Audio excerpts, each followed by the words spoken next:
Car chases are dangerous and unpredictable. Viewer discretion advised. We're following breaking news in the San Gabriel Valley right now. The pursuit we're following is in El Monte. Sky 2 is live overhead. You can see multiple units are following this U-Haul towing a trailer going at, not too fast of a speed, about 55 miles per hour, DeMarco. Yeah, it's passing every car, though, and you can see some of the vehicles there. The motorists are starting to veer over to the right to get out of the way. But, we've seen U-Hauls in police chases, unfortunately, but not one towing a trailer. So this is very interesting that this vehicle has been able to move at a high rate of speed. You think about a vehicle driving at 70 miles per hour, but it's a lot when you're pushing a U-Haul that could easily tip over at any moment because of a sharp turn or whatnot. But look at that trailer that it's towing right behind it. And this is a rather large U-Haul, bigger than what we're used to seeing. And apparently this originated near the Buena Park area. Buena Park PD first caught up with this chase, and now CHP has taken over, which, as long as they stay on the freeways and as long as CHP is coordinating this chase and this pursuit, they will be talking to each other as this driver goes through multiple areas. So they're going to be right on top of this. We've seen at least 3 or 4 pursuit vehicles behind this U-Haul. And DeMarco, you pointed out this is a large U-Haul. Usually we see something half this size, people driving it. They're very hard to maneuver. I'm curious if there's anything inside of this U-Haul. Is it stolen? It has to be a stolen U-Haul, and Yeah. it has a trailer. You can only imagine that, it belongs to somebody. And Yeah. imagine, waking up or being, woken up by man. police, and they're like, okay, wait a minute, your belongings are gone, and it's also involved Yes. in a police chase here. So you don't know how it's going to end. Of course, we hope it ends without an incident here. It looks like the vehicle is stopped somewhere. I think they just Or closed. is it behind? Yeah, Okay, it's very just closed up. Oh, okay, there we go. I was looking at those headlights there. Yeah, It's like an moving. optical illusion. Yeah, or either I'm sleeping one. A little bit of both, right? Well, it's still dark. Yeah, it's still 5:17 extremely in the dark there. morning. But again, you could only imagine or assume that there are some belongings inside this U-Haul. When you see that a trailer is being, towed right behind it, I don't think they come with the trailer automatically. I think you have to pay a little extra for that there. But again, this is in the San Gabriel Valley. It's on the 60. There, the Pomona Freeway heading west, the westbound lanes there, and we've seen where some of the motorists have been trying to get out of the way. But it is also interesting to note, Suzanne, that the black and whites have been very close. These police cars and cruisers have been very close and hot on the trail of this U-Haul here. Oh, yeah. And like you and it's full of belongings. This U-Haul can't go that fast. And imagine if they make any sharp turns or if they try to exit the freeway and have to deal with any traffic lights or any stop signs. That will be just a bear and a concern that this U-Haul could tip over. Yeah, and unfortunately, we did see it reach back, speeds of up to 75 miles per hour there. And I know our producers are still trying to figure out who's behind the wheel there, and they're working to see whether or not authorities know who the driver is. But again, this is a stolen U-Haul pursuit there, and the interesting thing, we can't say it enough, the trailer that's being towed behind it. And Dave Avila is joining us this morning. I'm sure we woke you up, Dave. Oh, absolutely. About a little. Well, Dave, it's always good to talk to you. When we call, something is popping off, something's going on. Oh, yeah, that's what I said when they called. I go, you're kidding, another early morning pursuit? Isn't this Yeah. wild? So what do you think of this? I mean, I was telling Suzanne, it's one of the larger U-Hauls that we have followed. I think it's the biggest one that we've covered since I've been in town, for the past 2 years. This is a big U-Haul, and the fact that he's toting along a trailer as well, that's dangerous. Yeah, it sure is. It definitely takes a pit maneuver out of their toolbox of all the things that they have to do. But this is, sometimes I'm thinking that maybe it's just somebody that was just trying to get home and didn't have a ride and just decided to take this thing. So I just don't understand this. It's but the chippies are right on it. It's not going to go anywhere. We're going to follow this thing forever. Yes, and now this U-Haul is going through Monterey Park. It first started in Buena Park this morning. Buena Park PD trying to pull over this driver, and then when they got on the freeway, CHP has been following them ever since. But yes, these speeds, you know, a U-Haul of this size, and who knows how full it is, you can only imagine it can't go that fast, Dave. No, it can't. I mean, we're doing what we did 70. We're doing 73, 75 miles per hour, doing 60. He's got, or he or she has a wide open road, so they got this thing going. The one thing that I did notice, looks like they're dragging that tow chain to the rear. You can see the The sparks. sparks. Huh. Sparks going. So, yeah, I'm just wondering how they. Somebody probably just loaded it up, said, "Hey, in the morning we're going to go ahead and take it," but this individual came along. Yeah, and Dave, in the past, you and I have talked about, you know, large vehicles like this, how you could easily tip it over driving at a high rate of speed. Is that a major concern there? Yeah, once they get off the road, you know, it's got that high center of gravity on it. You know, who knows how much stuff they have inside. And if it's packed up real high, then yeah, sure. If he took a sharp turn, you know, the most dangerous thing, you know, we hope. Like I said before, we got to pursue. I'd rather see it on a freeway like this than dragging that thing through the city streets and stuff. So, yeah, we'll just stay. I'm sure the CHP right now, they're talking about what they're going to do, any type of plan. And the hope is that trailer is attached correctly and durable and pretty strong, because that would be my greatest fear, that, you know, the trailer comes loose and then it causes, you know, an accident. You never know where it could go. Yeah, absolutely. I mean, what else are you going to do other than just always saying? I just noticed another CHP, you know, just joined the pursuit, just got on. So one thing about the CHP, I mean, you're not going to lose those officers. They're just going to just piggyback one another, and they're going to stay right on them. And the larger the vehicle, it seems like the harder it is for that pursuit suspect to get away. The largest we've seen, I think, the last few years has been RVs, you know, but they do seem to be, you know, I mean, we saw the side of the RV torn off, but they're not even as full as a U-Haul can be if you have your whole, you know, bed and just different heavy refrigerators and heavy equipment that you put inside your house that could really make it top heavy and make it dangerous. But hopefully this person, if it is full, and because it is such a large vehicle, that they run out of gas soon. Is that an option they consider? Because you say that they wouldn't do the pit maneuver. How about spike strips? What would be the just wait until they run out, or wait until they give up? You know, I mean, that could be a plan with the spike strips. We've seen that before. In fact, I think, what was it, about a month and a half ago, we had that one in Hancock Park. That was a big, and that was a 5 o'clock in the morning pursuit. Yeah. So yeah, they could probably, you know, if they can get somebody up there up in front and set it up, but kind of strange how they have this one car just sitting off to the right side of that vehicle. Yeah, they're still riding, you know, riding along with the chase, you know, but not surprising, not surprising at all. Not surprised. Hey, Dave, you know, a question for you, and I know I know you don't have the answer to it, but it begs the question of how in the world was this person able to steal a U-Haul, and where did they get it from, you know? Do people leave their keys ever? Maybe when they're tired from because moving? It seems like a vehicle that you wouldn't be able to, you know, just break the window and start without a key or something like that. Yeah. Or is it hotwire? Yeah, they could hotwire that thing. And, you know, the other thing is probably, I mean, I'm just thinking about, you know, they probably loaded that thing up anticipating moving in the morning. I mean, that's, maybe, like you said, just left the keys in there or left it unlocked at least. You know, we just don't know. The other thing, too, it's kind of like, what is this person running from? You know, were they just trying to get home when all of a sudden somebody called in the truck and CHP found it? We don't know. But, you know, with that trailer in the back, I can't notice.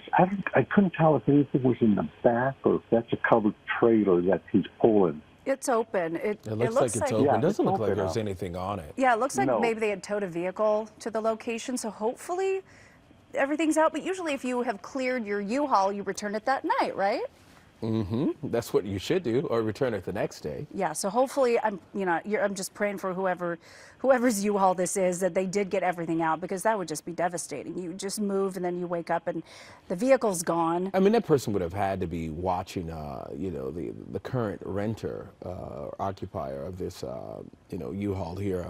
I know you mentioned the hot wire. Dave, I'm sitting next to Suzanne now for the second day after like a Oh, year. wow. So I can see in her eyes. I wanted to ask her, what do you know about hot wiring cars? Because she was very confident about asking that question there. You know why? My dad used to work on vehicles. He was a mechanic back in the day. So I'm like, how could I get that vehicle running if I really needed it to get home and I didn't have the Right. keys?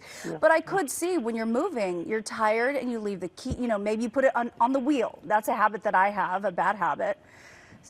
So Yeah, it's starting to exit. Yeah. Looks like it's starting to exit the freeway Yeah. here. yeah. And it's slow going at down. a slower speed now. You wonder whether or not this is it, or whether or not the driver's just trying to figure out where they are. So this is the 5 yeah. connector. The it Golden looks like? State Freeway, maybe merging onto another freeway. Yeah, so if we're Golden going on the State Freeway. 5, this is a Okay. busy one to get on this morning. This is a busy one. A Yeah. very busy one. Look at how the traffic has picked up just merging onto the Golden State here. Yeah, so you have the 5 right now in the East LA area. So this is, a busy time of morning. This And is it's the morning dangerous. commute, And- 526. And you know something, Dave, that I paid attention to just looking at these squad cars, and you can correct me if I'm wrong. It looks like they're also trying to make sure that they're covering like the left side of the lanes, just in the event that that trailer does come off, so it doesn't sort of like go into the oncoming traffic there. Yeah, they are kind of blocking the whole freeway. Well, I guess to keep any more looky-loos away from that thing. Yeah, it's just maneuvered right back onto the freeway. So, like I said, I'd rather see this than on the city streets. So we're doing okay. And they're staying in the slow lane, so at least there's that. They're not getting in the fast lanes of traffic, and you can see that the drivers are paying attention to the CHP and they have slowed down. But you can imagine the backup that's already starting this morning on the 5 freeway. in Dave, the let's East talk LA about some of area. the police work that goes into something like this. Whenever a stolen U-Haul or like a rental car is stolen and it's involved in a pursuit, how do you even try to track who owns the vehicle? I mean, do you just go with the current renter and then move backwards, work backwards? Yeah, you know what? That's a good question because it's a U-Haul truck. So I mean, it could be from anywhere. Somebody that moved in from out of state, somebody that was going to move out of California. We just don't know. But sure, there's some phone calls being made, trying to find out. Just to the 1-800 number, just to see if I don't know if they were able to a license plate number because the plates. We know how with the plate that's way underneath that rear bumper, but then you got the trailer that they're pulling that's blocking it also. Yeah, so it's making it difficult. Just want to let our viewers know who may be watching us on our app as well, the CBS LA app, that they are right now on the 5 and near the Cesar Chavez there, the I-10 interchange, Boyle Heights area. This is East LA here. But go ahead, Dave. Oh, yeah, it's just, it would be so hard, and that's a good point, because, normally we could just say, hey, well, we can call the RO, the registered owner, and just say, hey, your vehicle's missing, but this is here because, U-Hauls are all over the place. So, but I mean, I guess all you can do now is just call the 1-800 number and try to find out that information. Hey, Dave, want to welcome our viewers to CBS 2 News this morning at 5:30. We are in the middle of a police pursuit. This is in Boyle Heights area, here the I-10, near the, not far from the I-10 interchange here in East LA. This is a stolen U-Haul truck, a rather large U-Haul truck there that is towing a trailer, and it's been involved in this pursuit for the past couple of minutes, about more than 30 minutes at least. It started in Buena Park. Yes, Buena Park PD initially tried to pull over this stolen U-Haul. When they refused to stop, didn't know it was stolen yet. Then you have CHP jumping in on this chase, and now we can see at least a half dozen units following this stolen U-Haul going down the 5 freeway. They passed the 10 interchange, and it hasn't shown any signs of slowing down. The person has been pretty consistent, and traffic is obviously going to be really backed up this morning. If you are heading toward the 5 in the East LA area, Boyle Heights, you might want to think of an alternate route, maybe go the streets or down the 10 and just try to find a way around this area, because this U-Haul driver has been pretty consistent, just going, about 40 to 50 miles per hour. And now they're starting to enter the Pasadena area. I believe Tina Patel is covering this. Did you say talk to Tina? Is Tina available? Who are we going to toss to in that? Okay, great. Sorry about that. I thought we were tossing to a report. I was about to say, wow, we must be really moving here. But again, we look at the squad cars, the police who have been hot on the trail of this stolen U-Haul here. And it's been interesting to pay attention to how they have been sort of like blocking several lanes as they're traveling down the freeway here, trying to keep motorists away. And I'm sure clearly motorists who see the situation are starting to back off or at least veer over. We've seen some of the motorists veer over to the right and stay on the shoulder and try to hover over there as they pass through. But again, this is dangerous, especially around this time when we're about to start seeing morning rush hour pick up.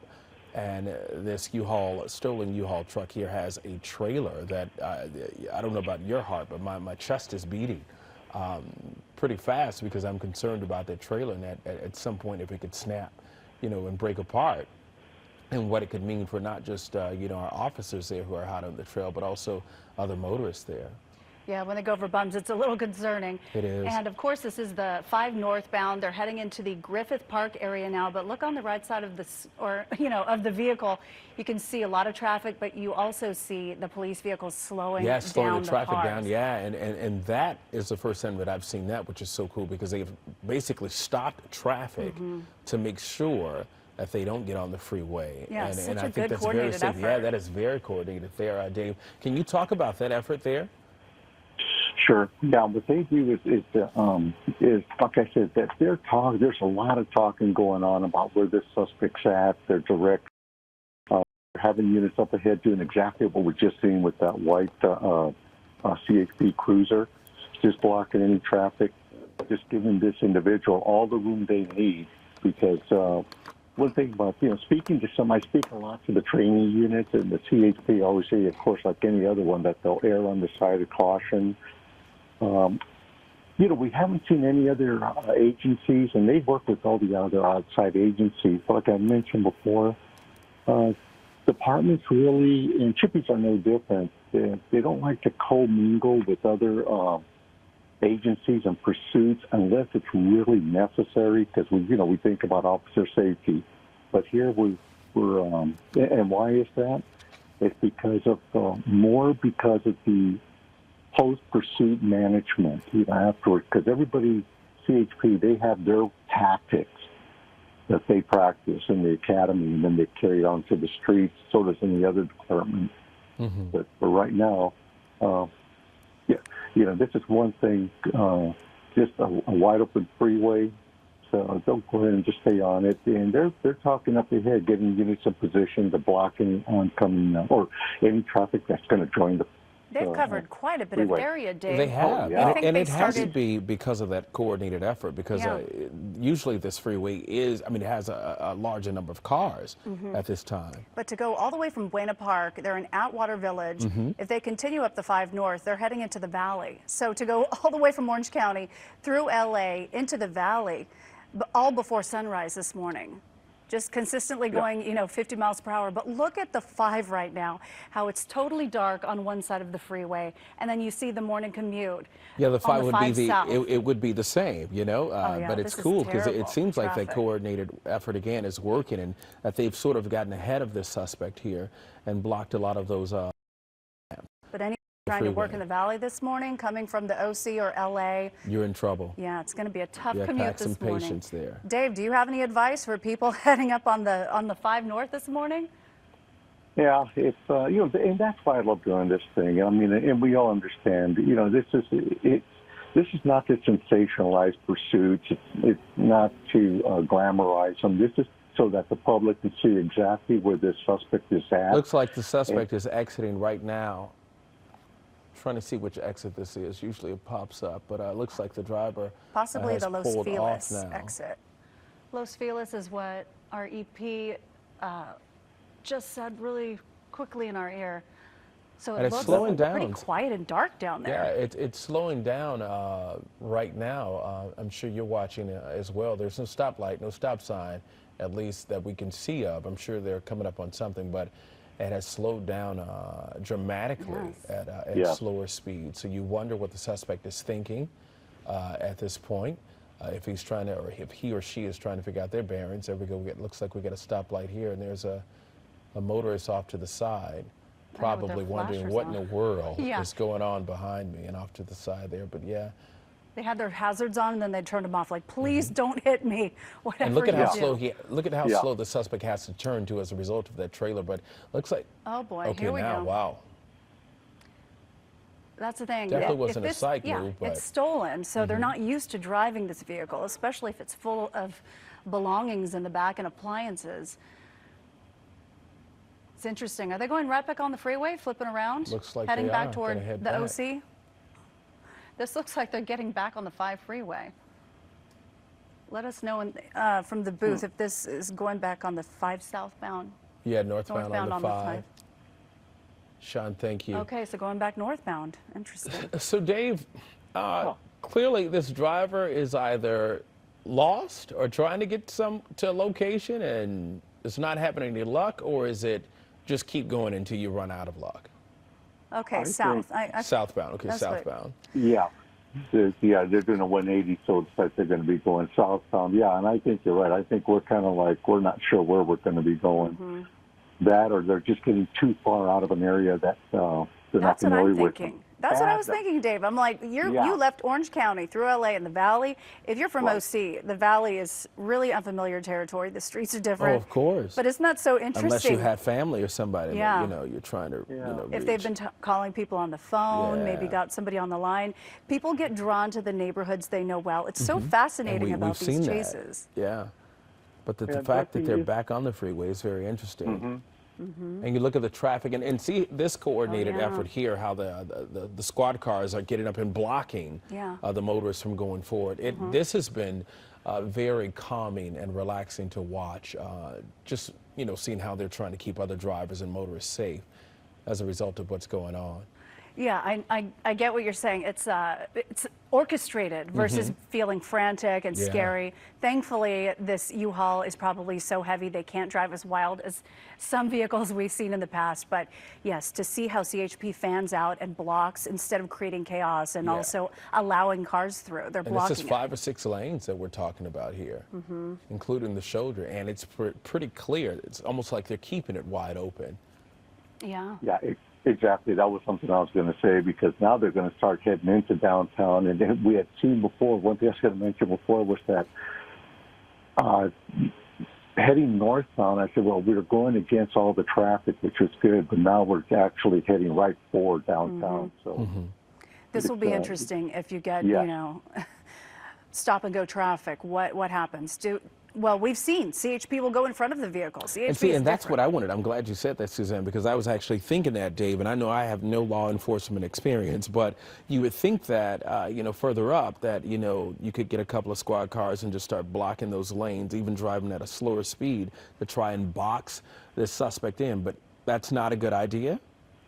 No, you know what? We've seen it before. I mean, it's in the LAPD manual. It's as far as boxing in, I believe the word they use is it's strongly discouraged, but it's not a tool that they cannot use. Now, with this thing here, that's a big truck. I mean, you can imagine what it do to a police car. Yeah. So you're probably going to stay in front of it.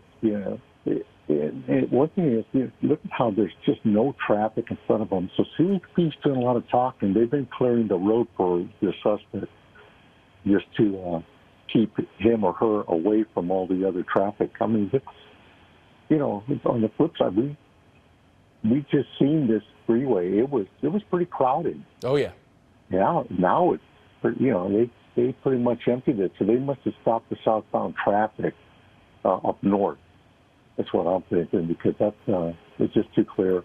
Yeah, we're seeing a one big rig coming up here on the right side of him or her. And starting to merge over Yeah. too, which is very smart. Yeah, just the danger of such huge vehicles next to Yeah. each other going at this rate of speed, and in case something were to happen, a sharp turn, or you can only imagine the person behind the wheel has adrenaline going. They possibly might be talking to people, possibly heading back to where they're from. And then you have a dozen CHP vehicles behind you with lights flashing and probably trying to communicate or have their sirens going. So yeah, it's a pretty tense situation.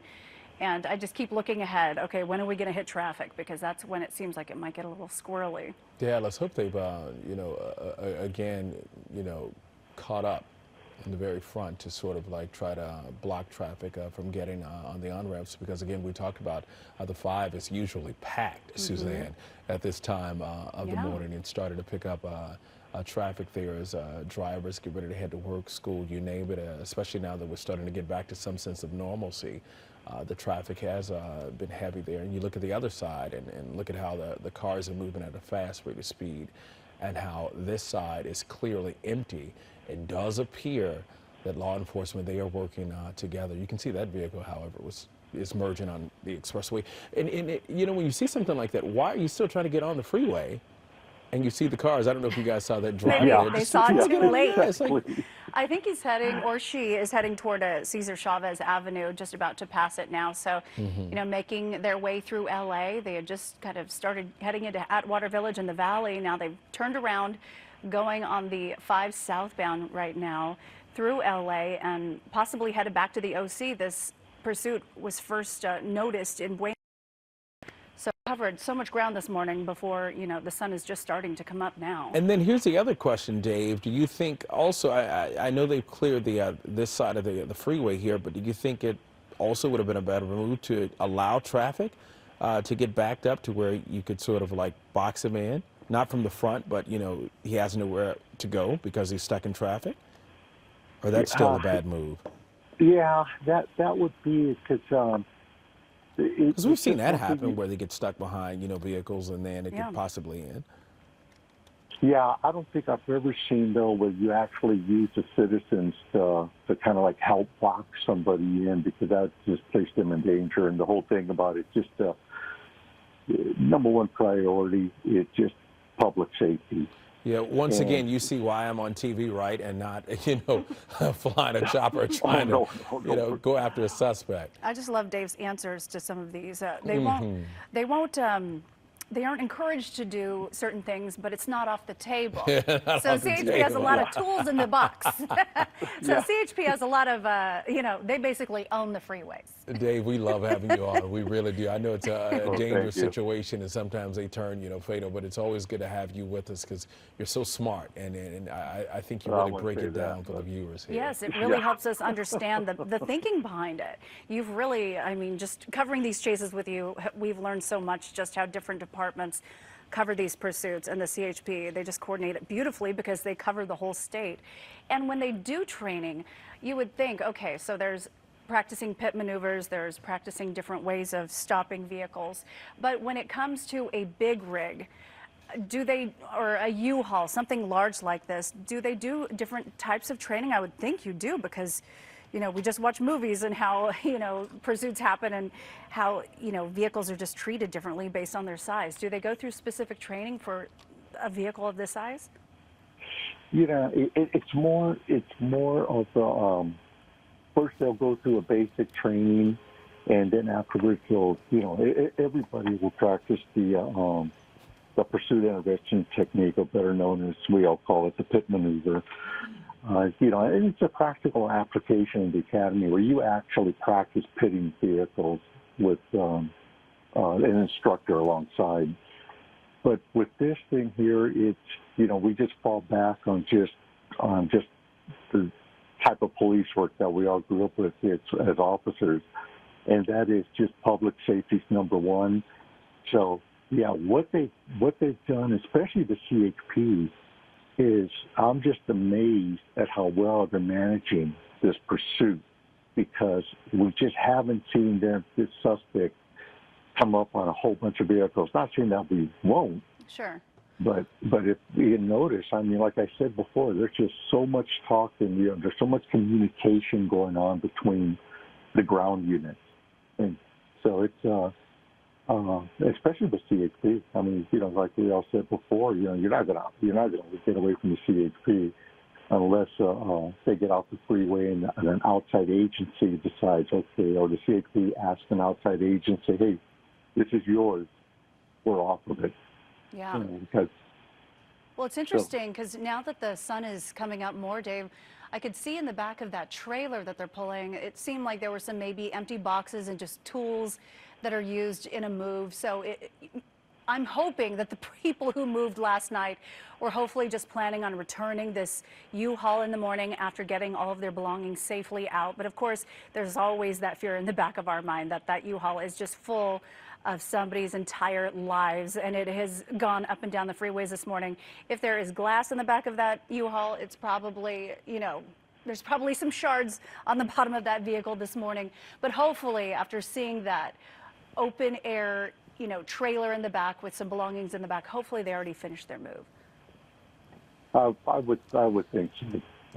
It looks like it, because normally, and you're right, that's where you would probably see the refrigerators and the freezers and that sort of thing standing up and tied down in the back, which would even make it worse. But yeah, that's a good point. And look at the 5 now. We're taking this wide look at the freeway and how the tables have turned. We're going on the 5 southbound, heading toward the OC area now after, going through LA right now. But the chase originated in Buena Park. We believe this driver may be heading back to the OC, but see how the 5 southbound is just open right now because the CHP has basically blocked it off. And the 5 north, you see normal traffic heading toward the valley right now. And Dave, is it normal to allow traffic to move behind the pursuit? I see the motorists driving at a decent speed behind these cars. Yeah, that's, you're so focused on the suspect that, and if you notice, like you guys had mentioned before, how the CHP are kind of spread across the lanes, not allowing anybody to pass them up, which we've actually seen citizens try to do, because it's kind of like we got this looky-loo thing going. Yeah, as long as you can keep the traffic behind you, that's fine. You're going to concentrate, and if they need to shut down the freeway, of course, we all know that happens. And, but yeah, there's not much other than what they're doing, which is great. There's not much more you could do to manage the traffic behind the pursuit, following it. Yeah, and I'm sure motorists can appreciate that, especially if they're trying to get to work and do what they need to do, just as long as they're being protected. But you look at that traffic there that's merging onto this freeway, and I'm sure they're like, oh boy, what are we in now? You can see the cars starting to veer off. Thankfully, at this time of day, this is the Commerce area. I grew up in this neighborhood. The traffic is usually heading into LA, so to be going toward Orange County at this hour is not going to be as bad for the morning commute, but it's still, this is a busy time of morning. But yeah, we have Commerce, then we have Bell Gardens, and then Downey, where I'm from, so I'm sure this driver is going to be passing right through this area and back into Orange County. It's incredible how much land they've covered in an hour's time, Dave. Yeah, I mean, we're talking about the citizens, how they try to keep the citizens behind a pursuit, and we just see that one car pass on the left. Yeah. Are we late? Are we late for work? That's what I'm thinking. When you're like, I'm sorry, guys, I'm going to be safe, but I have to go. I got somewhere to go, right? Yeah. We'll assume they're a doctor or a nurse. There's an emergency. Nah, somebody that's probably just probably doesn't even have anywhere to be, right? Just like, Yeah. look, I don't have time for this morning. Dave, again, you see, drivers clearly, still on the freeway here. What now? with the size of this vehicle, it's, any pursuit is dangerous. I don't care how slow, how fast, a U-Haul or a little tiny car, they're all dangerous. So what they're doing now is just keeping behind the suspect, hoping that nobody else will try to pass them up. But the biggest danger now would be, I would think, is that if this suspect ends up getting off the freeway and starts going down city streets, because in that is you can't manage the traffic as well as you can if he stays on the freeway. They can have units wait miles ahead, start blocking on ramps to the freeway. They can all that, but one of the biggest dangers to them is that oh good, we got an air unit overhead. Mm-hmm. Oh yeah, with the lights out now. So he's got the lights on him, just letting them know he's being he or she is being watched. But that would be one of the biggest dangers. The biggest thing is that they're keeping the suspect all by themselves, like for the traffic behind them. And it's one on ramp that they didn't get to block, but hopefully they'll stay off to the right side, the citizens, that is. And Dave, are they basically creating a traffic break here during the pursuit? Yeah, definitely. Except for that one guy that slid through, but and you see that's why they were staggered. They weren't in the line. So you got one black and white off to the far left, one in the middle, one off to the right, trying to keep people from coming up on the pursuit. And Dave, are you talking about up ahead? oh yeah, just right now. And also, does this change the pressure on the U-Haul driver? Whenever I see the lights, covering the freeway, it creates such a tense feeling, like what's going on. Do you think it also sends a message that we're not giving up on this? You should just pull over and let's, call this a day. Yeah. There's so much of that going on right now. We cannot imagine the anxiety about being chased by the police, the magnitude, the thinking of, and they're thinking of the consequences. We have no idea if this person is somebody that's been in trouble before. Mm-hmm. They have an outstanding felony warrant. They know they're going to jail anyway, but this may be their last moments of freedom. It's just driving this thing. Yeah, and I mean, we've seen and heard where, of course, they're dealing with anxiety and don't want to pull over because they're afraid or whatever. But we've also seen the excitement and the joy that these suspects get out of having all these toys and, being on the news and, helicopters and news choppers above. Yeah, and waving to the cameras. So I'm not sure they are too concerned about, that. I think they're pretty much enjoying this little ride here. Yeah. It's gotten to that point a lot in SoCal. It's these pursuits, and like we talked about it before. Why is SoCal one of the nation's leaders as far as pursuits go? And we're looking at it. We got big wide streets. A lot of them just go straight like this one. The weather's always pretty good here. So they just one last joyride before going to the joint. Right, the joint, right? Yeah. So going through my hometown, there's Downey and Norwalk right there. I knew that was coming up, but soon they'll be in Orange County again. This where it started. The only time you can cover this much distance is if you're in a pursuit at this hour of the morning, because look at the 5 northbound heading into LA. And it's not like the U-Haul driver, the suspect has been, traveling at a high rate of speed, but it's been driving for a while now. I know. So and did you see what's in the back of that trailer? There's a bumper.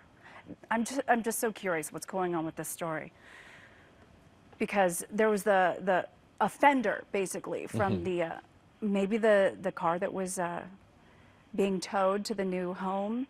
I guess I'm curious about the story. I want to know what's in that U-Haul. I'm curious if it's empty or if it's not, because why would you leave the fender in the back of the... Right. It definitely has to have belonged to someone. Yeah. I think the hope is that they were able to get all of their items out and had finished the move and was just waiting to return the vehicle. I hope so. This morning, but that's just a lot of assumptions from us, from what we can see now. It looks like, they may have gotten a hold to some property that we don't know about just yet. And you think about a suspect, and you got a choice to steal a little car, or you can steal a U-Haul, and may luck up and have a number of items. Three things, behind. right? And I mean, truth be told, this driver may have never even thought or imagined that they would have been one in an attempted pullover for a traffic violation. Where police may have discovered that this vehicle was stolen. Two, now they're involved in a police chase. Yeah. That was probably not their hope. I'm almost certain they probably didn't steal it just for the joyride, but now they're in the middle of this pursuit. And Suzanne, you pointed this out. Look at the traffic on the other side, and it's supposed to look exactly the same. Yeah. Law enforcement have done a really good job of coordinating, their efforts to sort of keep this vehicle under control. And now it looks like it's making an exit here. This is your home area. Yeah, which exit is this? Looks like the exit 124, Downey, and I think they're in Whittier now, just past Whittier it. now. Heading towards Santa Fe Springs, but they're getting off here. Okay. Okay, they were just in Downey not long ago, so they must have crossed the city limits. Yeah, there. they're going. That's the thing. When you don't have traffic, you cover a lot of ground here in LA. But yeah, we haven't seen them drive through areas yet, really. Yeah. We've just seen them kind of get off briefly and then get back on the freeway and change directions. So is this, oh, I think it is the connector to another freeway, is it? Oh, they're on the 605 southbound. Yeah, I was going to say the 605 because there's the river, and the 6 parallels the river. So Yeah. now we're heading southbound to 605 and start heading towards the Cerritos area, that area. Yeah, towards And now that you pointed it out, 405. Dave, you're right about look at all these. Southern California and the amount of space that we have when it comes to our freeways. I mean, the 605 is big as well. Yeah. That's We have, look at all these units. I didn't we realize got there were. it's a lot of multiple units. It was almost as if the units were waiting. Oh yeah, and see how they're doing yeah, the traffic yeah. break. I mean, it's an incredible effort here. How It still baffles me that cars still move forward. Like you see officers trying to stop the traffic. I know. behind the pursuit. Get the Santa Fe Springs office is right there, right off the 605. And they were right there. Right. Yeah. But yes, you have the 605. They're going to go through Cerritos. You're going to pass the 105, the 91, and then the 405, which would, easily bring you back to Orange County. Yeah. Well, you mentioned before, they do, we've seen it many, many times before where they do like to hang out in an area that they're familiar with. And if this individual, which I'm assuming that's from SoCal, they know the freeway system. Yeah, it looks like the CHP are switching stations now. You can see those black and whites moving up in front. Yeah, it's incredible just to see it from afar like this. Yeah, Usually, you see a couple of vehicles follow. Before, but this is pretty. I don't want to say cool because it is dangerous, but it's very interesting to see and take in, Dave. It's a handoff. Yeah, absolutely. And So we're always talking about it. Just a smooth handoff. It's they've all been prepped. They've been watching this channel probably. But just a real smooth handoff. So it's one thing we've always said about CHP. They can just go up and down the state. It's no problem at all. Coming up on the exit 9A, the Rosecrans Avenue exit there. Yes, and they've cleared out a lot of the traffic ahead of this vehicle, so we haven't had any close calls this morning. The driver they've basically cleared the way for this driver to just keep driving. Hopefully runs out of gas at this point, because they haven't made any indication that they were going to pull over, except for that one time they pulled off the freeway in Los Feliz, Atwater Village area, kind of slowed down at the light, but then got right back on the freeway the other direction. And I guess the biggest concern now is whether or not the suspect chooses to make an exit and onto service streets. Probably not until they get to an area that they're familiar with. But I just got hit again on that handoff. I mean, and it was so beautiful that the camera person, thank you very much for that pullback. Yeah. It was beautiful. We rarely see that. Yes, and it's so good for the public to see, not just jump behind the suspect's vehicle and chase them. It's not. It's so coordinated. It's managed. It's discussed. It's practiced. Every pursuit is analyzed. You know, I don't care what department it is, but yeah, that was from a cop's view, just a street cop's view. That was a beautiful thing to see. All right, Dave, it is 6 o'clock. I want to welcome our viewers back to CBS 2 News this morning. If you're just now joining us, we are following a pursuit that started in Orange County in Buena Park, and then it made its all the way up to several different cities along the 101, the Pomona Freeway, what is this, the 605? The 5 freeway. We have been moving with this stolen U-Haul truck here, a rather large one that is towing this trailer here. And we just witnessed what Dave was talking about. I wanted to call it cool. Dave called it beautiful.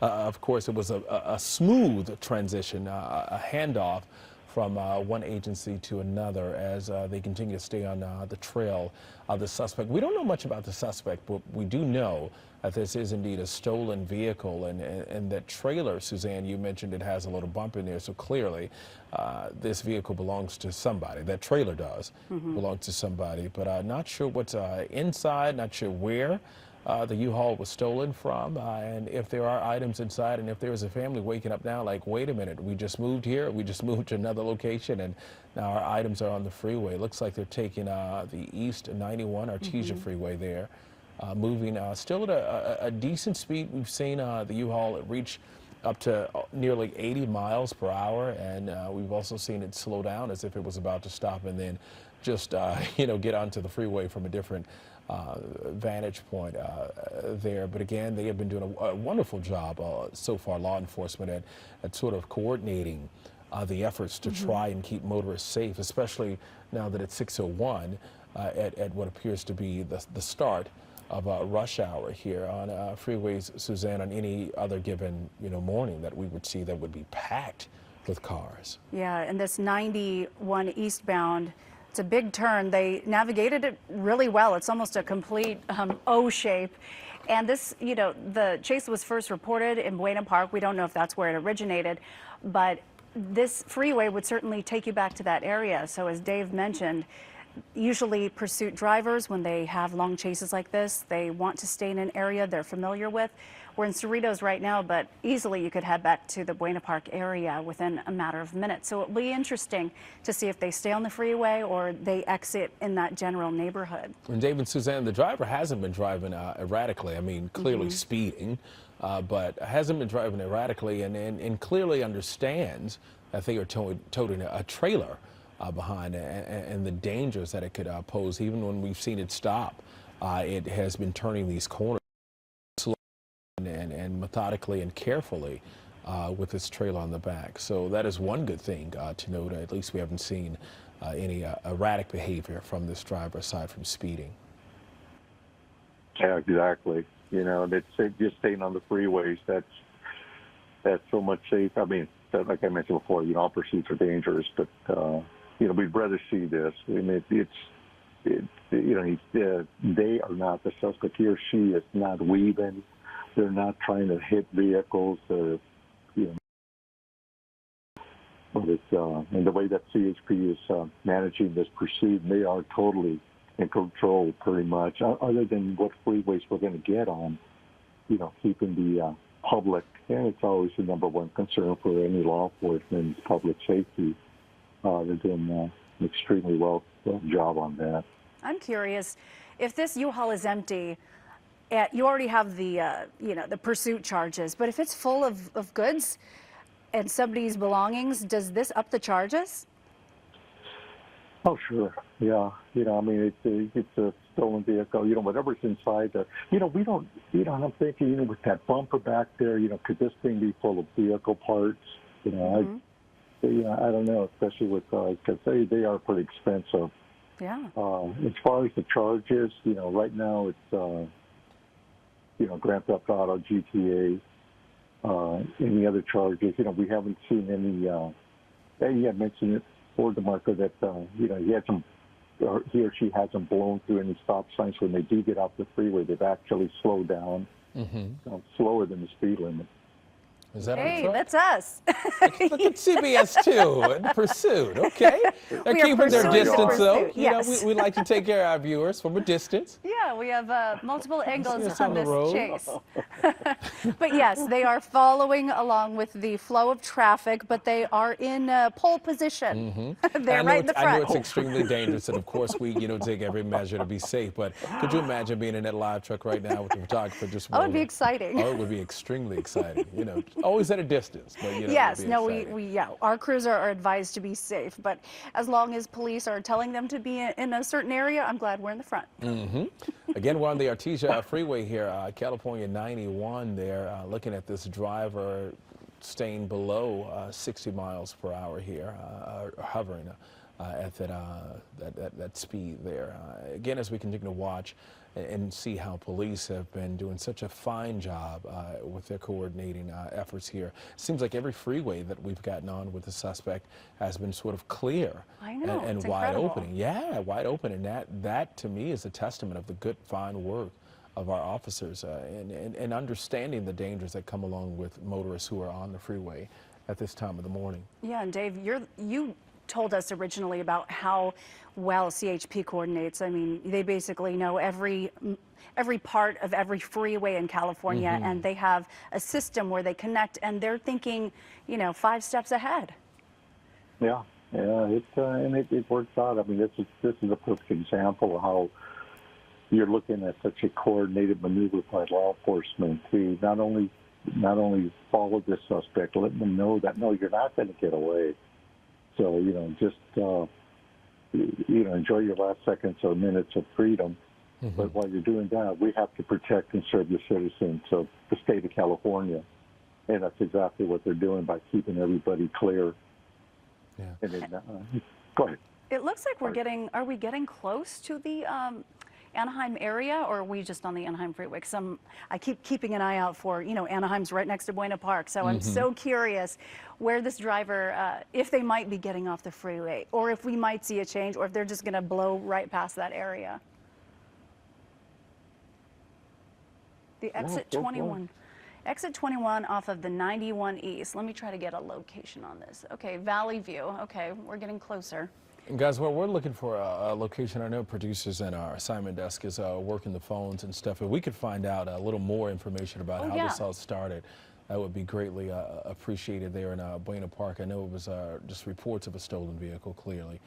But if we could try to learn more about, try to get a handle on who this suspect is or may be, that would be interesting to know. I mean, it's not every day that you see a U-Haul in a pursuit.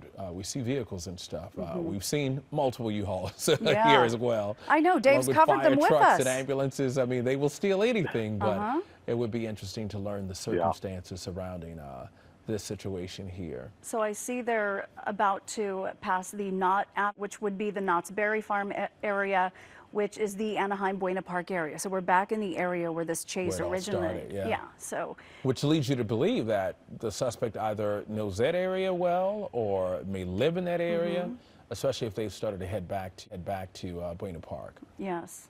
So I'm curious where they go now. Dave, what do you think when, we've seen this come full circle from, the early morning hours, well over an hour ago. Now it will be interesting. Do you think they might continue? Do you think, sometimes we see them circle a general area because they're trying to contact somebody, Look wake at this them up? black car, just I guess trying to get ahead. That's the smart thing to do, right? Get out of Dodge. Yeah, maybe they'll get off on the next exit, or they're just hoping to get past the chase.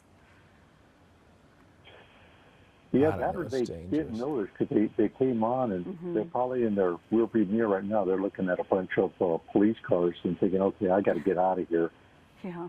Or can't be late to work, as we talked about one of the other vehicles there. I was trying to get in front of that vehicle and just pass the pursuit. Yeah, I can't be late again. Oh, yeah, it takes guts to drive past all of the officers when they're following a suspected Oh yeah, they slowed down thief. now. Yeah, look at that. That one slowed down. Yeah, cops would probably tell them, pull over. You don't want to be in front of this vehicle, especially if it's dangerous for police to be in front of the suspect. You don't want to be the one that's just trying to, get to work on time. Right. Okay, so Yeah, freeway. So they're approaching the Fullerton Airport now, Dave. This is where some of the smaller planes and helicopters. Yeah, they're going to be south of it, so it's you know, and that's one thing about the air units. You know, they're aware of all the airspace that's all around them, so you know they're on the frequency, just advising. And if the tower's not open, I'm not sure if it's, I don't think it's a 24-hour tower, but hey, you just broadcast in the blind. Yeah. You know, you just let them know. Hey, And I mean, just when you think you've seen it all, I mean, we've covered it since I've been here as well. A pursuit on a runway. I don't know if you remember that, but it was, I think, last year. There was a suspect who drove into the runway and was moving around planes and stuff. They weren't big planes. It was a smaller airport. But Yeah, still, yeah. yes. Yeah. When Just the somebody's danger. adrenaline and, you know, Yeah. running from police, you just And never clearly know what they don't might care, do. you know, if they don't care about the cops and, you know, running away from the cops, they don't care about planes either. But yes, this driver going at consistent rate of speed, I was hoping at this point, possibly because it's such a heavy vehicle, they might run out of fuel, but they seem to be going pretty strong and pretty consistently. Still on the 91, but now this is the Riverside Freeway here, but still the 91. yeah, yeah. And, you know, one thing about it, and the one thing too is that, you know, I've rented vehicles before. In fact, we just got back from a trip, and when you picked it up, it was full of gas. So before you take it back, you're going to top it off. Oh, yeah. So you know they may have a ton of fuel in that thing. Well, Yes, all the there may- mileage that he or she has covered, it looks like it was topped off when they got into the Yeah. vehicle. Yeah. And you yeah. think for a U-Haul of that size, really made for long hauls, you know, road trips to go from, you know, move to move and state to state. So They're I hope- approaching. I hope they pull over. The suspect is approaching Anaheim now. Dave, any concerns for that area, or you know, for those who are watching us clearly on television in our CBS LA app? oh, look, something. Did something fall off or did they hit something? Did you see Not those? sure. Those Some parts, spikes Dave? could have been out, but any concerns for those living in the Anaheim area, Dave? Oh, look at that. Did they hit some You know spike what, strips? No, you know, I think that it may have been some spike strips. You know, it may have been. I think it I was was. thinking maybe it was. I thought maybe it was the tow chain that was Right. dragging, but no, I think you're right. I think that was some spike strips. That's pretty And- incredible. Could have had them laid out, yeah. On the freeway. Uh-huh. But Well, this, I'm sorry, come on, again, go Dave, ahead. this area for people who are going to be out, because we're coming up to stoplights now. Any concerns for motorists, or any advice that you would have for people in the South Euclid Street area? Yeah, like earlier, what I alluded to was that if you're watching this, if you know of anybody that's going to be on the street, you might let them know. And I know they're not supposed to look at their phone and stuff while they're driving, but if you could give them a call or text them and just advise them that what's going on. It seems like Get they're, back on the freeway? I don't know if they're getting back on the Or freeway, just but turning a they're, side street? yeah, it does seem that the tire is flat in the front. Uh-huh, those were spikes, yeah. That's, Yeah. yeah, and they're driving Yeah. more erratically than they were before. And I know we're zoomed in to get a good Yeah, look to at get that to see if the wheel. wheel is down. You know, this was so well coordinated. It was so far ahead that we didn't see it. The driver obviously did not see it. And so, yeah, there's, like we mentioned before, like all that communication going on. And Oh, they are getting And we back are on getting the back on freeway. the freeway. Wow. Well, after a while, they can only go so fast. You can see on the right side, I don't know if that's air coming out of the tire. No, it or looks is like that- it's air. Look, Yes, look looks at like that. it's on the rim. yeah, I They've definitely- think we're looking at the rim. It's something. Okay, so we got we have video, the smaller box or the bigger box, where you can see the spike. Okay, so it's a still there because it goes too fast. So we've actually frozen the shot so you can see it. Looks like the spike strips there that caused those tires, those front tires, to be flat. And right over it. Yeah. Wow. Yeah, you know, just a reminder on how those spike strips actually work. There's actually metal tubes inside those spikes, and when the tire runs over it, they're inserted into the suspect's vehicle tires.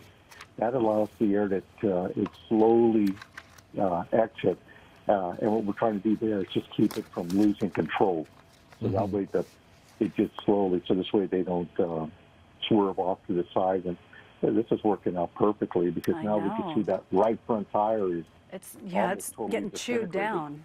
Tell me this, it may be too much information, and Dave, you can say no, because I know I know future suspects may be watching this morning. But when you deal with the spike strips, is there like one vehicle that has them, and they're sort of like pacing and you know, like sort of keen on the communication, and they're told, hey, he may go this way if he goes, you know, north on the freeway here, you know, drop him, because we've seen so many chances this morning where they could have thrown them out and they didn't. So how do you like sort of coordinate that? Is that because you're moving into an area now where there's a large population of people? Yeah, of course you try to keep the suspect away from the large group of people. But remember, you always have an incident commander, and CHP's no different. They have an incident commander, and they pretty much work like everybody else. And they have the primary unit, secondary unit, and then they'll have the supervisor, which is the incident commander.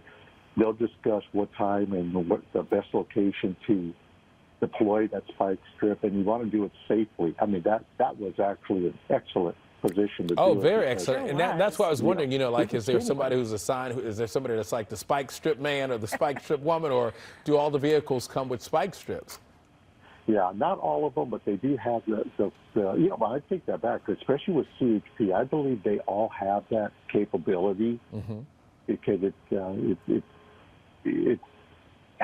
doesn't take that much room. They can get it. It's usually on a lanyard where they can deploy it. They can throw it out. Now that's cool to see the CHP chopper just So right low. there. Yeah. Yeah, so Yeah. low. It's fascinating because it shows that they had to get far enough ahead of the U-Haul to lay out the spike strips where they didn't see them laying them. And then, of course, if they had missed them, you have to get them so nobody else runs over them. So, yeah, I mean, just the amount of planning that went into that, and then the success. I mean, those wheels, the front two wheels are just demolished right now. We're going to show a slow-mo video of the spike okay. strip on the right side of your screen right there. Run we smack froze it. dab Yeah. over it. Incredible. Wow. We're going to hopefully have an end to this pursuit pretty soon. You see how slow that U-Haul Well, is going we've seen them, you know, ride on rims, Oh, yeah. you know, for about an hour. I you just know? see they're going Okay. slow, so that gives me some hope. Some hope, right? And Dave, you know, Suzanne and I always joke about whether or not she and I, if we were partners, But yeah, what would we do? what would we do? We'd keep We need to take going. a civilian class or something. Dave, you need to hook us up with this so we can learn more about these pursuits here. That's the thing. That would be fun with you, Dave. Absolutely. Because I would be on desk duty, you know that. Yeah, get him out of All the this field. stuff. But look, it looks like the car is struggling now. This Yeah. U-Haul is struggling. It's not like a smaller car that, you know, could withstand, you know, sort of, you know, a spike or whatever, blowing the tire or two and be able to, you know, travel. I just learned that I have run flat tires on my vehicle. I had no so you clue. you could So survive a yeah, you chase. can still, right. I can survive, right? But I had no clue that they made tires that, I mean, you could travel for up to 100 miles. Yeah. You know, on a flat tire. Though I'll bet you spike strips, since they have tubes, could probably still tear Could up a still run tear me flat. up, Yeah. blow me out. Yeah, those are made for, what is it? Nails, Mm-hmm. right? Little things like that. But yeah, see how this air is coming out? Those are tubes shooting out the air, right? I mean, you just imagine the bumpy ride. A U-Haul already is pretty bumpy. It almost looks like it's smoking. Yeah. Yeah, look at that rim. I mean, and you're right, Marco. We've seen them before where they've gone on the rim for miles and miles. And then even when the rims come off, we've seen them with they've actually on the drum. Yeah. Oh, with yeah. the We rear. it was what, a year or two ago when we saw that vehicle on that drum. Yeah. I know. And it went forever. And that was down in South Central where they were trained left, right. Well, just being in a U-Haul and driving, they're so loud, they're so uncomfortable. I can only imagine the rattling and the shaking and the noise inside of the cab right now. It's Yeah. yeah. I think the suspect now is just totally different now. It's kind of like, okay, well, this is no longer showtime. Yeah, now it's I'm not really fun. worried. It's not a Yeah, joyride at this this is point. not fun.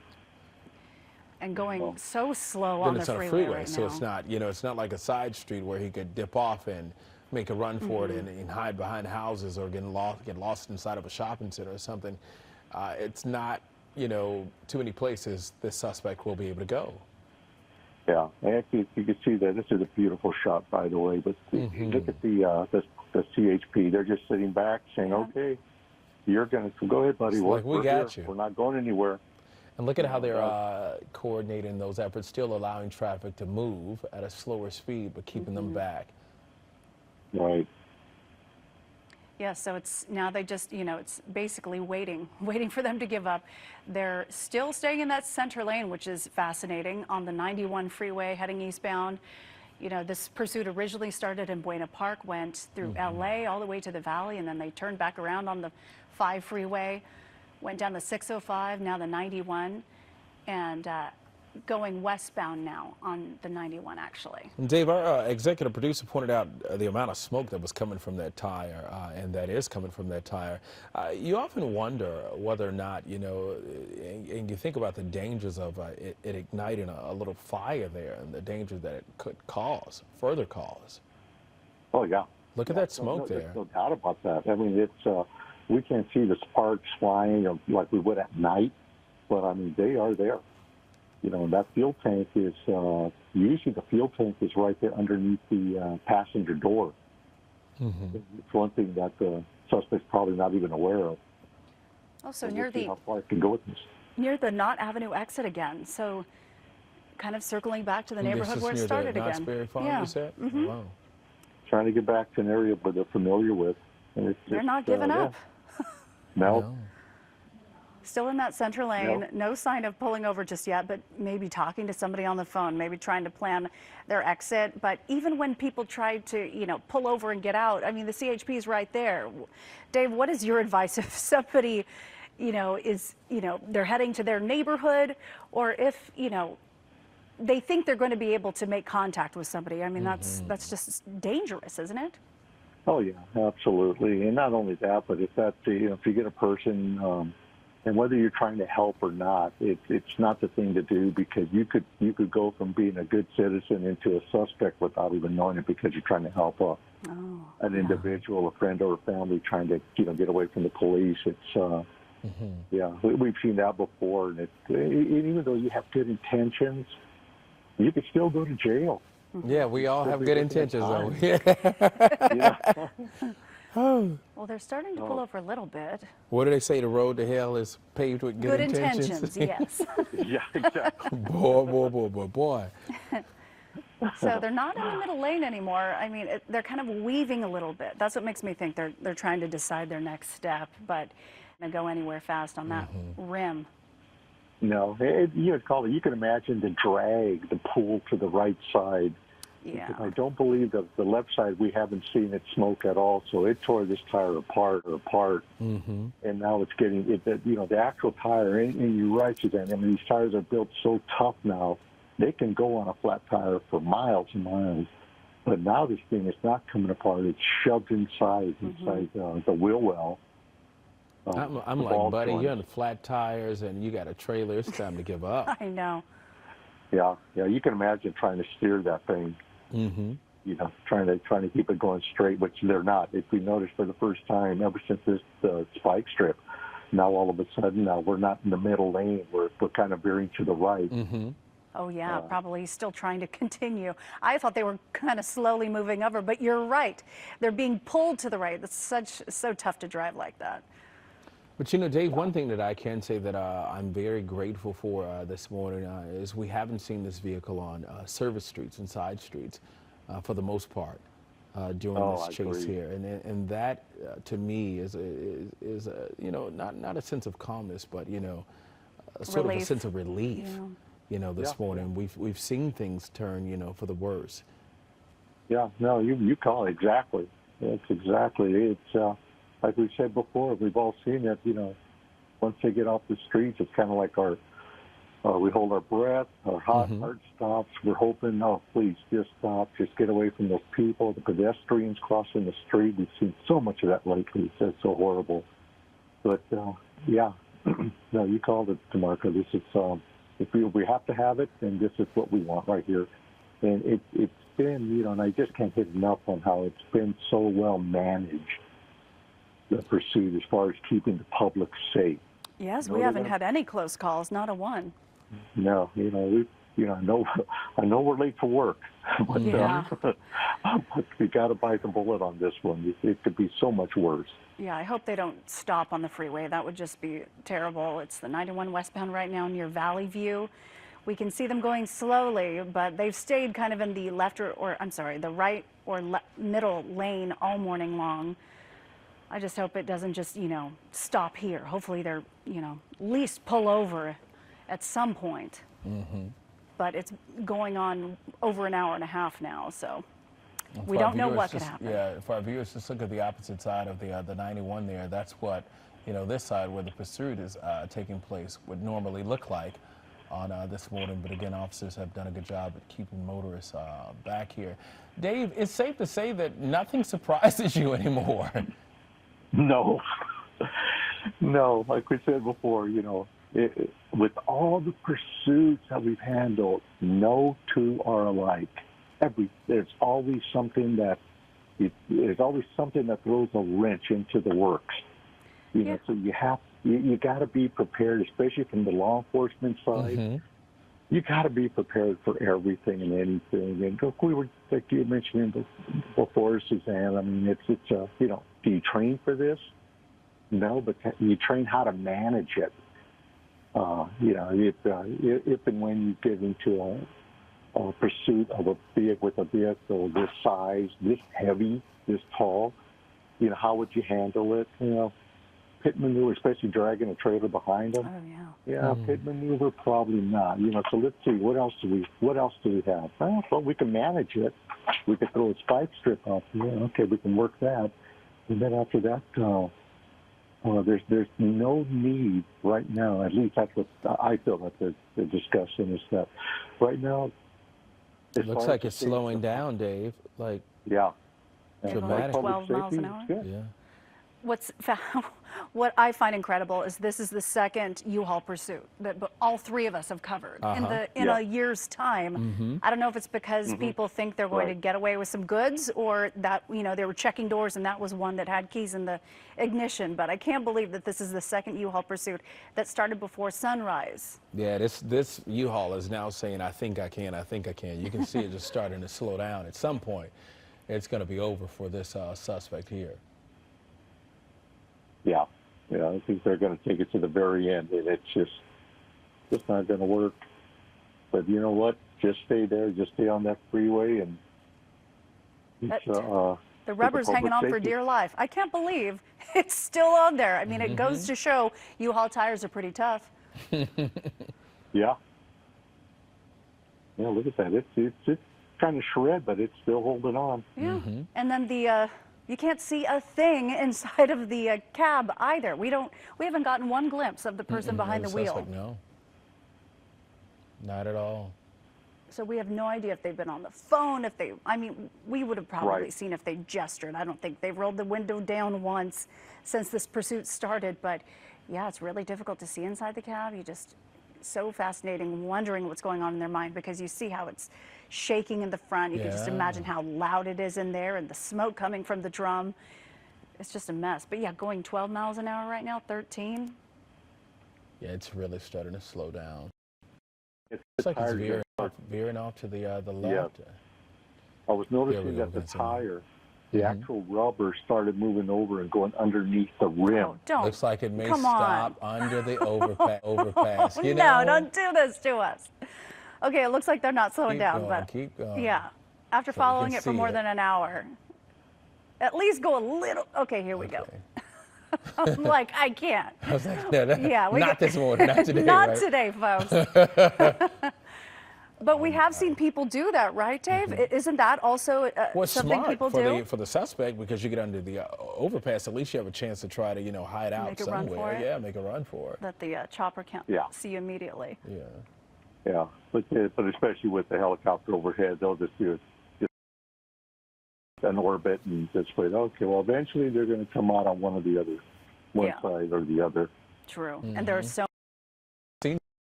vehicles. Remember our guy that was in the RV who jumped out of the vehicle and then he tried to play like he was the victim. He went that way. Yeah, or a witness. He was like, yeah, he took off that way, and they really put him in handcuffs. It's kind of like, no, you just don't get it. There's a helicopter up there. They know you got out of it. They know you drive. You know, one thing about the air unit, too, is that going back up into the airship, is that your number one priority is to get that driver into custody. So you may have 4 people take off on you from all 4 doors open up, but you're going to keep an eye on that driver because they're the one that was driving the vehicle. They're the ones that stole the GTA type situation. And then you just set up the perimeter and you get the rest of them later. All right, Dave, I want to welcome our viewers to our 6:30 hour of CBS 2 News this morning at 6 o'clock. We are hot on the trail of this pursuit suspect here in Cerritos now, who has been, on the run from the cops for at least the past hour and a half. It started in Buena Park. Now we're back sort of in the area, the Anaheim area, where the suspect started after, going along the Pomona freeway. We saw it move through several freeways. Most certainly, there's a lot of gas in this truck, but it's driving at a slow speed right now because of spike strips that were successfully launched by a squad car and some of the law enforcement about a couple of miles back. But we were one of the first stations on with this story for you this morning, and we hope you're watching on your CBS LA app carefully, of course, especially if you're behind the wheel this morning. But all we know is that this U-Haul is reported stolen, and now we don't know much about the suspect and not sure exactly where the vehicle was stolen, but the reports came out of Buena Park, and we've been working the desk to try and learn more about this situation. We're on California 91 right now, nearing the exit 19B Artesia Boulevard in Bloomfield Avenue. So if you're in this area, if at all you can take another route, please do so if at all possible here. But we've been watching this vehicle. At one point it was reaching nearly 80 miles per hour on the freeway, and now it's at its slowest speed yet since we've been watching this chase, and it is a result of those front 2 tires there that you can see clearly that have been blown out, just riding on this rim here and towing the trailer. And Dave is with us. Dave has been with us for the morning show here. Dave, what's the latest when you think about what officers are saying to themselves now? What's the communication? Okay, he's about to stop. Are you setting up, I don't want to say roadblocks ahead, but are you preparing that this suspect could indeed be about to stop this vehicle at any point now? Yeah, one thing about the CHP is that there's no doubt that the local agencies, will probably be the sheriffs at this point, are aware of the pursuit. They're probably paralleling it on the side streets, just in case this suspect decides to run. As far as CHP, what I alluded to before was that this is why departments would rather, I'm not to say they don't like to know, that's not true, they would rather utilize their own units, and that was for post-pursuit management. Off the same sheet of music. It's like anything else, just like in, it's quasi-military. Everybody has their rules and their regulations on how they proceed at the end of a pursuit, where CHP may be totally different from the sheriff's different from LAPD. If they come out east, Ontario PD, anywhere.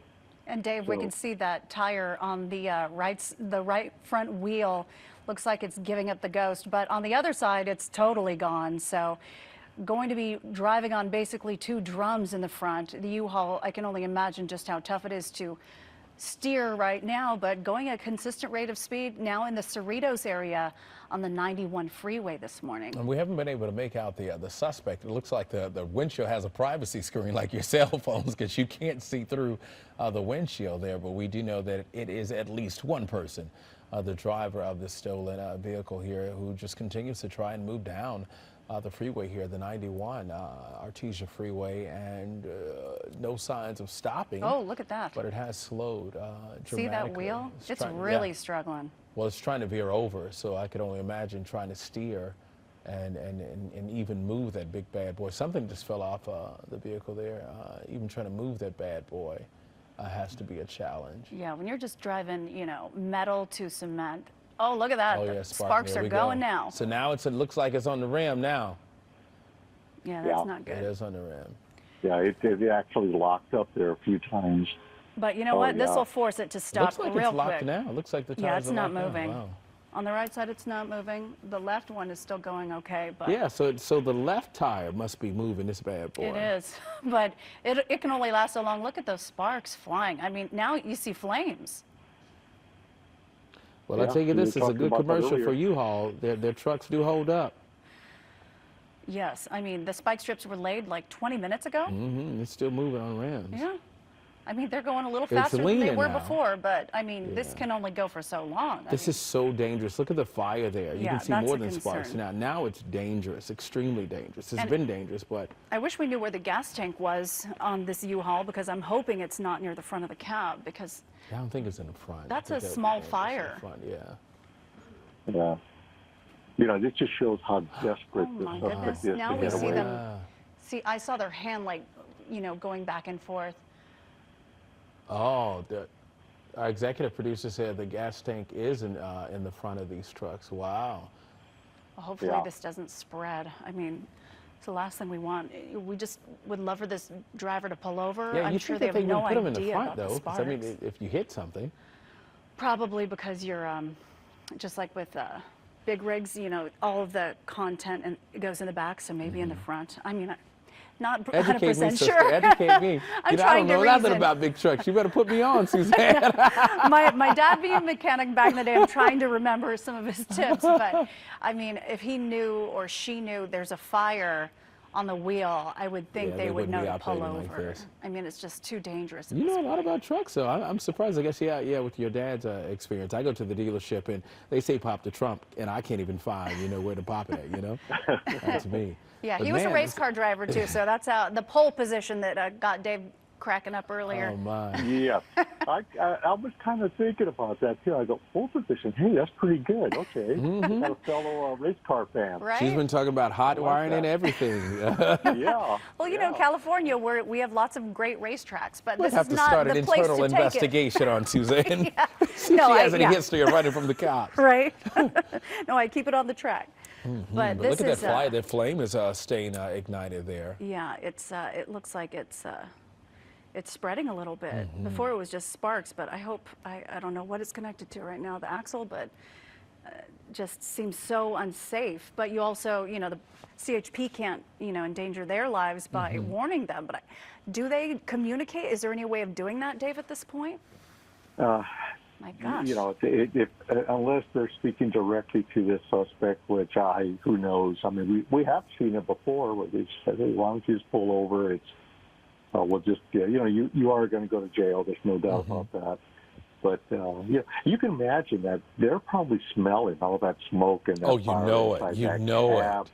They got to know they're in danger. But this just shows the desperation.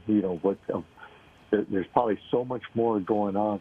We're talking about the anxiety before. I mean, you can only imagine now, especially if we don't know if this suspect's carrying weapons. You always have to presume you hope for the best, but you have to presume the worst because you want to be set up in case things really go sideways at the end of this pursuit. Yeah, and that flame is it's gotten bigger within the past couple of seconds. Does this change the pursuit? Because usually you're dealing with somebody who's that a rubber danger. looks like the rubber's about Hopefully to it just come off. falls Yeah. off. But if there's a fire, does that change how they approach the suspect? Because there's also possibly a life in danger. Oh, sure, absolutely. No doubt the fire department's already been notified and said, hey, we may have a fire at the end of this thing. We're not sure, but as far as walking up on the vehicle when it's on fire, hopefully this thing will go out when it will stop. That's a given. We know it's going to stop, so just hopefully it'll stop before then. They'll tear up the axle. Something will happen where. And Suzanne, you probably know about that. I mean, Dave, This that was is not a an little expert shade. on I the caught line. that shade. I am no expert. I'll be honest, when I needed my tire changed, I just called my dad or AAA. Dave was like, Suzanne, you probably know something Tell about us that. about it. No. But I mean, it definitely looks like part of the tire right now. So I'm just hoping deep down that this part of the tire just falls off because the last thing we want is, a fire in this cab and the Or nervous any pursuit injuries, driver. Yeah. Yeah, if they lock the doors. I mean, there's just so many concerns that go through our mind. We don't want. Definitely want a safe ending without an Yes. incident. Absolutely, absolutely. You just want the suspect to stop and hands out, open the door, step out, walk backwards towards my boys, that sort of thing. We've seen 100 times. I can't believe it's Yeah. going this long. The fire, just this small fire, but it makes me wonder what's fueling it. I mean, just the tire that whole time? Well, let's talk about Yeah. that drum. You know, that I drum is holding know. on, isn't it? I know, it's incredible. Yeah, the axle with all the grease in there, and but Mm-hmm. yeah, that drum is probably the one that's fueling that fire right now. Oh, yeah. And it looks like there's still some rubber hanging on there somewhere. Mm-hmm. So at least it's not spreading. Doesn't look like anybody's in the passenger seat, so it looks like the suspect is alone Yeah. Yeah, all we've from what we seen can see, yeah. is, I've just seen the hand, going back and forth over the steering wheel. They've been pretty consistent the whole time, not communicating with police, at least try to, communicate via cell phone, calling into the department. Dave, you say sometimes pursuit drivers will do that. They will reach out to CHP. Yeah. And we've seen it before where they actually are talking to the police department that's in pursuit of them. And Wait a minute, so they reach out to you guys? What do they say? You know what? I won't say that they reach out. It's that sometimes we'll get hold of I don't know about in this situation, but I know in other ones where we actually have talked to the family members, and you actually start talking to the suspect. It's happened. Not. Oh, okay, I get it now. I get it now. Yeah. Yeah. It's To try and get them to stop. Yeah. Yeah, but that's a totally different situation because, it's either their vehicle or their family's vehicle. There's a connection going. Okay, so this In kind of this driver case, probably won't. No. Okay. No. Yeah, that fire just still going. It's the strangest pursuit in the middle of the 91 freeway right now. Right. They're at the Studebaker exit. So, they, to the right lanes at times, but you said that also might just be the pull of the steering wheel and the axle because of driving on the drum. So, I mean, it looks like they're slowing down, but they've been going slow for quite some time now. And now it's really starting to smoke. Do you see that? The black smoke coming from it? This just doesn't look good. Doesn't look good at all. Looks like it's gotten worse. Yeah, and it looks like, it could be the axle now, the ball joints in there. I mean, this is a full-fledged fire. This isn't just sparks anymore. The CV boot inside that rim, the one that does all the twisting and turning, is just full of grease. That's why they got the boot on there. So maybe that's what's catching fire for the oil that's inside there, because it's really intensified. It's actually gone higher. Yeah. So I just can't see it being the rubber, because the rubber looks like it's just completely ripped off now. Yeah, the drum. I mean, the driver has to see the thick smoke on the passenger side, at the very least.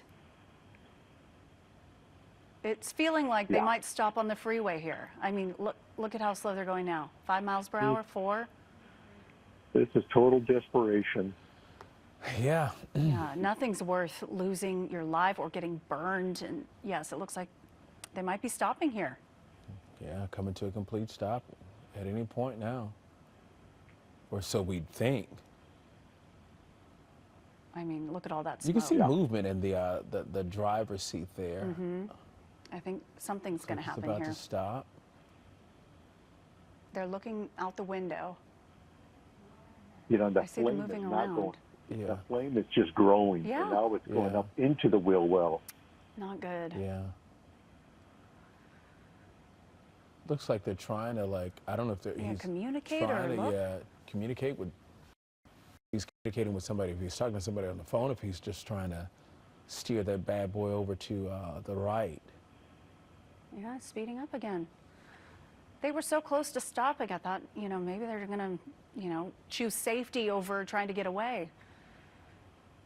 Goodness. I mean, we're going on almost 2 hours now. So starting all the way in Buena Park, going through LA, hitting Atwater Village, all on the 5 freeway. Then they turned around, went back down the 5. Now they're on the 91.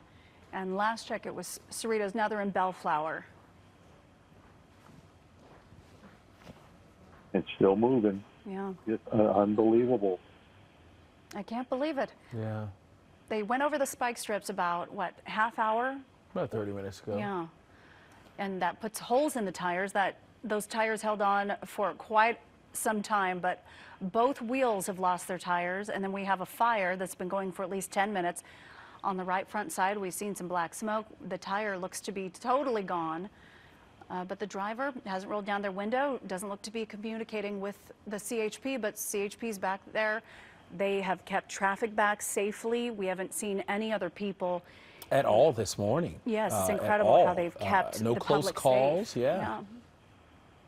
But the fire just seems to be And thanks to getting the worse. suspect too for staying on the freeways and away from our side streets with everybody back in school and heading to work and Yeah. stuff. Sometimes we see them like the Yeah. RV where they were Like on where a they path just of don't care. destruction. They don't Yeah. care at all. Yeah. This just seemed to be somebody either on a joyride or trying to get away or who knows what, but definitely hasn't created the danger to the public that we've seen in the past. But And again, you now, can see the opposite look side at of the this 91. fire. It just packed, and now that fire is getting bigger. That fire is much bigger now. Yeah, this is not good when At you some consider point, the they're gonna oh my look. gosh. Look now. Look at the. Looks like the He engine needs may to be get catching out. fire. You see that? Yeah, he needs to get out of Oh, that yeah. vehicle. The mean, black with the smoke. gas tanks up The front, driver this has is to not good. know that vehicle is on fire like that. Oh my gosh, this is terrible. I wish he would just put it in park, just get out. And once they stop, that flame is really going to spread because then it's Oh my going to gosh. definitely go up into the engine. It's been dangerous since it started, but now we have taken it to another level of danger here. Yeah, you know, it's you know, you were talking about earlier. How do you approach this as far as being law enforcement? You know, they're going to get to the point to where it's kind of like, okay, now we got to save the suspect. Yes. We got to get the suspect out of there. And this is becoming more dangerous for everybody. Yeah, Before, everybody involved. if they had pulled over, it'd be safe. You cannot enter on the passenger side at all. I wish they're speeding up too Those and pulling flames over. are huge. This is so dangerous. They need to slow down. By adding oxygen, it's fueling the fire. Exactly. It's just, and it's a raging flame now. Yes, and they panicked, clearly. Now, is this an exit that we're looking at? Yes. Okay. Yes, it looks like the Bellflower Boulevard exit in Bellflower. But this only adds, if they were to run a red light, you think of the danger to the public. We don't want to get near any people, near any vehicles. Wish they would just get out. The best bet would be to get out of that Yes, vehicle. the but it's still firefighters could moving. come and put out the flames, but And now you're a we're on danger to service everybody streets, else. This is Just exited at Riverside. This is Beach Street, Bellflower Boulevard. yeah. So it looks like we're still in Bellflower. Driving very slowly now here. And look on at all that smoke coming from both sides now. See the Yeah, left side? And now to the Oh vehicle. gosh, Now they the need to get vehicle out. is- Now it's time for that suspect to Yes, get out they're. of that Oh, vehicle. thank goodness. Yeah. Well, they're making a run for it. Oh, yeah. Oh, And that was traffic close. coming. Yeah. Yeah, there This we is go. so dangerous. And now this is a parking lot. Looks like a little shopping center. Oh, or they a have a store there. backpack, so maybe they had something with them. Drops. Oh, a Put the shoe shoe flew back off. on, yeah. I hope they put it in park. Wow.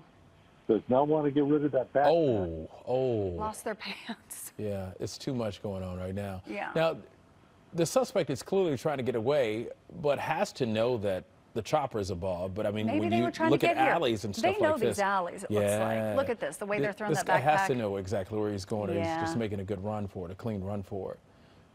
And working with the outside agencies, you know, they're aware of everything that's going on out here. So they're no doubt that the air unit's setting up a perimeter. So that's probably why you don't see any officer chasing them. Plus, they got to man out. They got that fire they got to manage. So they got the fire department rolling in on goodness. that. And Dave, that looks like that's an apartment building there. So people who are watching this morning, if you stay in this area near Park Street and Rush Avenue, you want to make sure that your doors are locked. Yes, we saw a Because woman. we've seen, we've right seen how down these there. suspects will, sometimes, Look for an open door. yeah, in desperation and break into a home or get you to open a door. U-Haul. Look at the fire. Now we have two scenes. You know, and you have this U-Haul just fully engulfed Fully right engulfed in now. the Look at front that now, cab. yeah. They were lucky to get out safely. Well, you knew at the second that it became engulfed with Yeah. flames and Thankfully, smoke, he they was on had the to get out. street. Yeah. Wow, look at that. So now Yeah, that we're watching the U-Haul, what's the coordination effort now that clearly that suspect could still be in that alley between that? I don't know if that's an office building and then an apartment building, a smaller apartment building there. We're going to show the suspect getting out when the cab was fully engulfed in smoke. Yeah, and making make a run for it. So what's the coordination now, Dave, as we look at these pictures here of the suspect? Yeah, as you can Moments see, ago. as soon as the suspect got out and started running, the air unit will start putting out a broadcast about the description of the suspect. Then they'll go ahead and advise the ground units about where the suspect's position is, which way they're running, which way he's running, and then in the same time they're going to set up a perimeter. And the first thing you want to do is just lock down the block. You know, right now it looks like we don't know if the suspect went to that apartment house or if they actually slid to towards the top of the screen where those little houses are. So it's just, you know, we can always just lock it down, and just as long as we have that, we know that we got the suspect contained. Yeah. And then we call in the K9 units. Well, you can see a lot of people. A lot of people are still home in those units. So how scary for a lot of people who are waking up this morning or, you know, having their breakfast. We saw a woman who was in the lower corner of our screen when he was running through the alley. So if you are in that neighborhood, if you're watching, just lock your doors. And it's clear that the suspect would have possibly kept going had that vehicle not become engulfed in flames there, but it immediately got out. You can see the suspect right there. You see it? Oh, no, that's or that's the cop. That's an officer. Yes. Right there. Okay. The suspect has on all black too, so clearly they're in the alley now. Looks like he's by himself too. Is that standard procedure to be by yourself when there's a suspect that's possibly, you know, on the loose in an alley? Yeah, not normally, but if he thought, you know what, I'm going to take a look down this walkway, then yeah, they'll probably do it. You know, a lot of these agencies, especially on day watch, they have a one officer vehicle. So you don't have the luxury of having two officers all the time.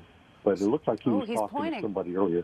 So he's pointing. So it looks like he may have his eye on the suspect here. Looks like that's the back of an apartment. Wow, he's going for it. Yeah, the cable dish, and he's going for it on his own too. Yeah. Okay, now he has back up there, which is good. It always frightens me when an officer's by himself or by herself. Especially these narrow alleys, because Yeah. we're looking you never from know overhead. What the suspect has, but he pointed in that direction, so clearly that suspect must be in that area and could possibly be in that apartment or that building. Yeah, I think he was on the back side of our orbit and hopped that wall. Yes, and CHP, their chopper was flying lower. They can see better as well. Okay. Oh, here's the so ground now we got shot a ground of the shot U-Haul, in the bigger box. Firefighters put in that the fire out of the U-Haul that the suspect was driving, the stolen U-Haul at that. And hopefully they can keep that fire under control, especially if those items in the back belong to someone. As we continue to watch, now guns are drawn here. Oh, my. And somebody's pointing, so they clearly have their eyes on the suspect. The partner Possibly is climbing. in the bushes. Yeah, climbing the wall there. And she's shouting too, so it makes you wonder, well, clearly they don't know whether or not the suspect may be armed and dangerous. I mean, I think that's the assumption that you should always take when you're approaching a suspect here, but they have their eyes on the guy that they are looking for. Yeah, you know, with law enforcement, you have no idea. You called it, Tamarka. You have no idea why they're running, why the desperation, that they commit a crime and they were trying to get away at the time. You know, we don't know if they have a weapon, so you just have to assume that they do, and then just go about it that way. And it's good. You know, one of the other things too is that you'd be surprised how many times a person will stick their head out of a window and point and say, "You went that way." Yeah, if you're living there, you don't want any association with them. No, not at all. You want to protect your neighbors. Yeah, there's a journalist on the ground covering this. Undoubtedly, we have a crew there. So this is a relief that they have a handle on this fire from the U-Haul. Meanwhile, the suspect less than a block away appears possibly in the bushes. Yeah, now we have the ground shot. Look at the bigger shot there. Firefighters, you can see, putting the rest of what's left of that fire out with that U-Haul. just a messy situation, a situation that has come to an end now, at least with the vehicle, but now the suspect is yet to be caught. But you could see where we just noticed moments ago. Look at that truck, that door is open. I wonder if they're looking at, who is that? That looks like somebody getting Somebody ready who for work. Yeah, getting ready for work, which is unfortunate, especially if they don't know what's going on and have a clue that that suspect is in that area, because we've seen carjackings take place as well when people are near their vehicle. But police officers are keeping their eye on this area. Again, they had guns drawn at one, see officers pointing in a direction as if they could either see the suspect or someone who lives in this building may have been communicating with them that the suspect may have indeed gone into one of the apartments here. So that's why you see our live pictures over this area and trying to look behind these bushes here between that alley and figure out. Now that looks like the suspect. It looks like The what they were description wearing. of the suspect, yeah, exactly what they were wearing. But that's the thing, it's like a game of cat and mouse. Yeah, Who is the cat and suspect? mouse. But he's also limping just a little bit, and I know he had a hard fall, so this may indeed be the suspect here who lost his shoe, put his shoe back on. Not sure, so I never want to come from a place where we're identifying someone who may not be the suspect, but it appears to be the suspect. Okay, officers are running, so we may be right. You called it. Yeah, that may be the suspect that they are after. Oh my gosh. Guns Look drawn at here. that, walking casually out. Yeah. I noticed that limp because there was that hard fall. Oh my gosh. Yeah. Okay, now okay, that's another law enforcement coming through. And you see how they are trained to go behind the car. Okay, and here's a ground shot here. Okay, so the suspect is on the ground. If you look at the bigger box now. What photographer is this, Ronnie? Okay, so Mike is on the ground right now giving us these shots here. Incredible work. Incredible work by officers who were able to get this suspect apprehended here. And incredible work by our team staying at a safe distance here. Yes, and you just spotted the suspect. Yeah. Ronnie, our director, noticed that he had caught his foot, lost the shoe, called out the limp, and DeMarco, you spotted the suspect.